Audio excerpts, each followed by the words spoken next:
লাইভটা শেয়ার করে দেন, সবাই বিভিন্ন গ্রুপে লাইভটা শেয়ার করে দেন, সবাইকে দেখার সুযোগ করে দেন।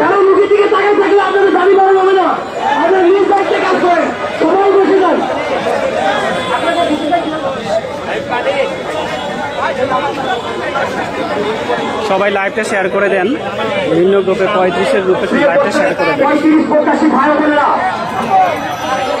আমরা কি একটা জনসমুদ্র পরিণত হতে চাইছি না? জনসমুদ্র কি জানে জানতে হয়? অনুষ্ঠান স্থলকে কেন্দ্র করে হয়। আপনাদের সবার কাছে জানাচ্ছি, আজকে আমরা এইখানে যে জাতীয় জাদুঘরের সামনে 35-এর লোকজন আস্তে আস্তে শুরু করেছে। আপনারাও প্রোগ্রামে অংশগ্রহণ করলে চলে আসেন। আমরা সেইভাবেই কার্যক্রমে অংশগ্রহণ করি। আপনাদের কাছে বিনীত অনুরোধ জানাচ্ছি, যারা ডানে বামে অবস্থান করছি, ডানে বামে না দাঁড়িয়ে থেকে আমরা আমাদের এই সমাবেশ স্থলে এসে উপস্থিত হই এবং আমাদের এই দাবির পক্ষে জোরালো সমর্থন তৈরি করবো ইনশাআল্লাহ। ওকে, আসসালামু আলাইকুম সবাইকে। সবাই সুশৃঙ্খলভাবে দাঁড়াবেন।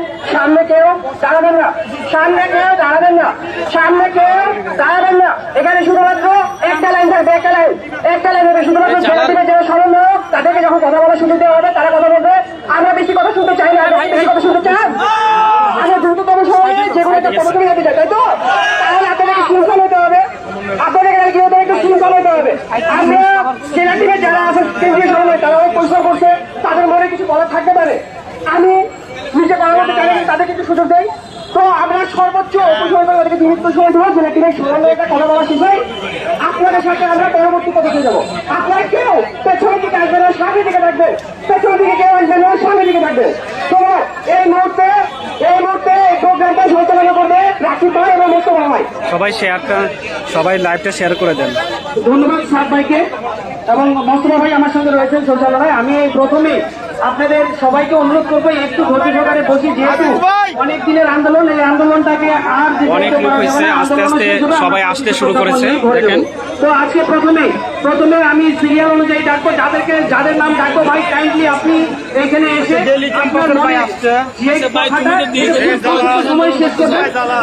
প্রথমে আমি ডাকছি জাহাঙ্গীরনগর। এখানে আসেন আমাদের শিববাড়ি ভাই, আপনি বলেন ভাই 35-এ কেন আসছেন? যে কোনো আন্দোলন সফল করার জন্য তিনটা জিনিস দরকার: ম্যান পাওয়ার, মানি পাওয়ার, মেকানিজম পাওয়ার। আচ্ছা, ঠিক আছে। হ্যাঁ, আমি যে কথা বললাম 35 আন্দোলনের ম্যান পাওয়ার একটু ঘাটতি আছে। নাম্বার 2 মানি পাওয়ার এবং কিছু নাম্বার 3 মেকানিজম যে পাওয়ার। এই আন্দোলনে মেকানিজম ঘাটতি আছে। দেখেন, এই আন্দোলন কি অনেক কিছু করে ফেলছে, বাট আন্দোলন কিছুই হয় নাই।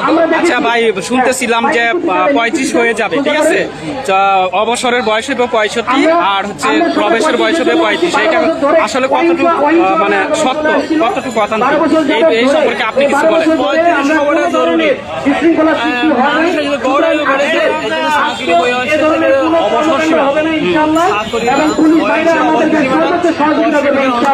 যেহেতু স্বাধীন বাংলাদেশ, স্বাধীন বাংলাদেশের পরে 35-এর আসলে মানে যে 65 বছর বয়স আর 35 বছর বয়স, এটা কি সত্য না গুজব, না আদৌ কি বয়স বাড়তে পারে? বাড়বে, এটা সত্য। 35 না হয় 33 32 অবশ্যই হবে। আমি লিখে রাখি। আচ্ছা, ধন্যবাদ আপনাকে। আমি আপনাদের হাতে পায়ে ধরে অনুরোধ করছি ভাই, আমি আপনাদের সবার ছোট ভাই, আপনারা দয়া করে একটু বসে সবার, যেহেতু দূর দূরান্ত থেকে আসছি, এখানে যেহেতু একটু অনুষ্ঠান করতে হবে, সুতরাং ভাই একটু বসে যাই ভাই, আমরা একটু বসে যাই সবাই, যেহেতু আসছে আমাদের চূড়ান্ত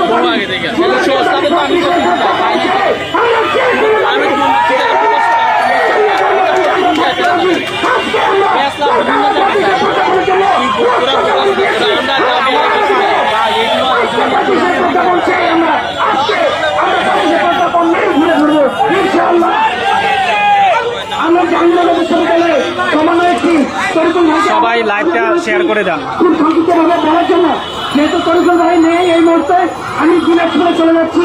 দিনাজপুরের সিরিয়াল অনুযায়ী রাখছি। দিনাজপুরের সমন্বয়ক আজাদুল ইসলাম জনি ভাই, আপনি দয়া করে সামনে আসেন। রাজুল ইসলাম রানী ভাই, আপনি দয়া করে সামনে এসে আপনার বক্তব্য পেশ করেন। আচ্ছা, তাহলে চাকরিতে প্রবেশের বয়স 35 করার জন্য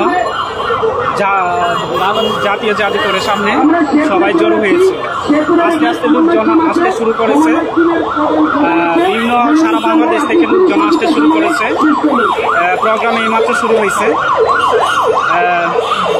চাকরিতে প্রবেশের বয়স 35 করার জন্য বাংলাদেশ জাতীয় সংসদের সংসদ সদস্য রেজাউল করিম বাবলু এই মুহূর্তে উপস্থিত হয়েছে।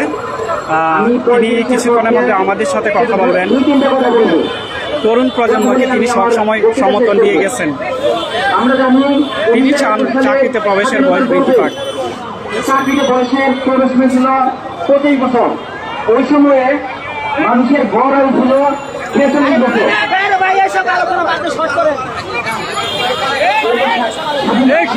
স্বাধীনতার পর সেটাকে বাড়িয়ে 2 বছর বাড়ানো হয়, সেখানে হয় 27 বছর। 1991 সালে আর 3 বছর পরে 3 বছর করা হয়।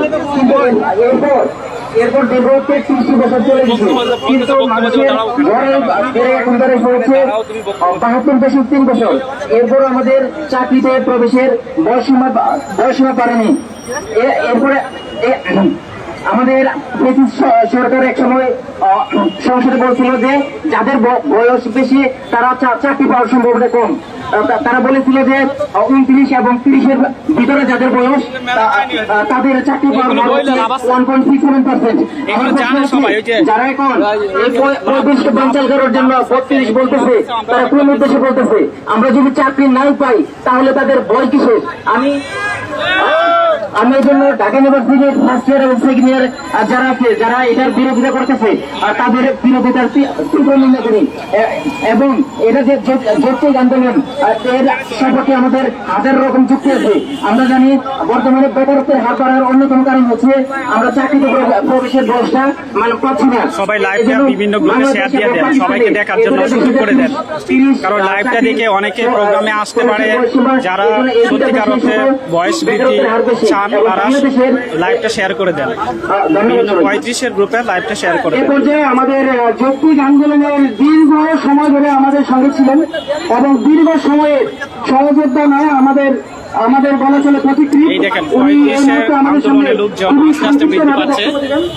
এইখান থেকে শুরু করে ওই শেষ মাথা পর্যন্ত সংগ্রামী সাথী আরো আসতেছে। আপনারা যারা ঘরে বসে আছেন তারা চলে আসেন। সংসদে যে ব্যক্তি আমাদের 35-এর কণ্ঠস্বর হিসেবে কাজ করেছিল, আমরা সেই ব্যক্তিকে আজকে পেয়েছি, শ্রদ্ধেয় রেজাউল করিম স্যার। তার জন্য একটু জোরে করে এই পদ্মা মেঘনার জল বহুদূর গড়িয়েছে, বাংলাদেশ রাষ্ট্র নিয়ে বহু চক্রান্ত হয়েছে।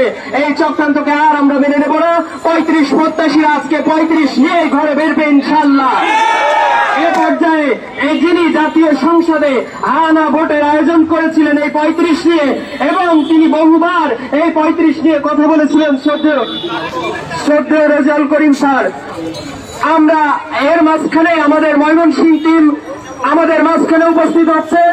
ময়মনসিংহ টিমকে আমরা করতালির মাধ্যমে অভিনন্দন জানাই। ময়মনসিংহ টিম আসছে, রাজপথ কাঁপছে।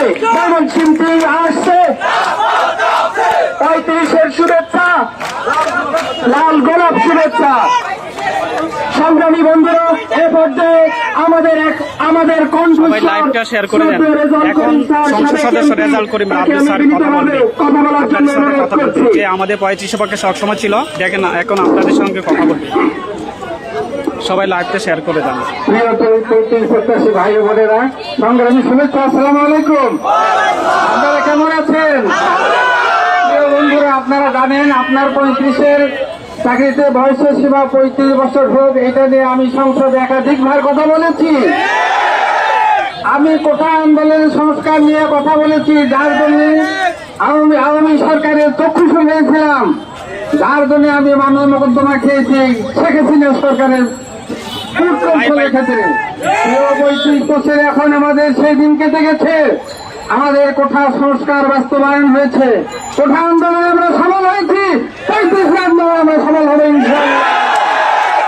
প্রিয় 35 প্রত্যাশী ভাইয়েরা, 35-এর আন্দোলন কোঠা সংস্কার আন্দোলনের অবিচ্ছেদ্য